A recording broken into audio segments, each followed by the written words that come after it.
Hello ভাই ভাইরা, this is Rajib. কি অবস্থা সবার? আশা করি তোমরা সবাই ভালো আছো। তো এখন আমি কথা বলবো চলচ্চিত্র জগতের সবচেয়ে খাদারনাক হিরো আমাদের জাহেদ ভাইকে নিয়ে। তো জাহেদ ভাই তো ইদানিং সময় খুব ব্যস্ত সময় পার করতেছে। দুবাইয়ে অনেকগুলা টেস্ট শুরু করতেছে।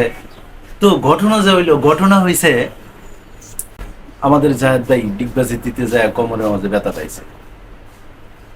তো তার বোন জাহেদ খানের বারবার না করছে, বাইরে তুই আর এরকম করে আর ডিগবাজি দিস না। কিন্তু আমাদের জাহেদ ভাই এই কথার মানার লোক তো উনি না। কারণ অনেক বড় বড় লোক তারে বিয়া করার কথা বলতেছে, উনি বিয়াই করেন না, আবার বোনের কথা মানবো যে তুই ডিগবাজি দিস না। শাহরুখ খানের যেমন একটা সিগনেচার স্টেপ আছে, ঠিক তেমনি আমাদের জাহেদ ভাইয়ের একটা সিগনেচার স্টেপ হচ্ছে ডিগবাজি দেওয়া। তো উনি তো অনেক জায়গায় ডিগবাজি মারে, তো দেখাই যায় যে পোলাপানে তারে নিয়ে কি মজা দেয় না করে। তো এখন এই যে কোমরের মাঝে ব্যথা পাইছে, আল্লাহ জানে কতদিন তার ভর্তি থাকতে হয় হাসপাতালে। তো এই নিউজটা আমি দেখলাম আর টিভির একটা নিউজে।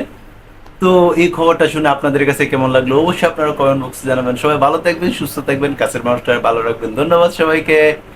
আল্লাহ হাফেজ।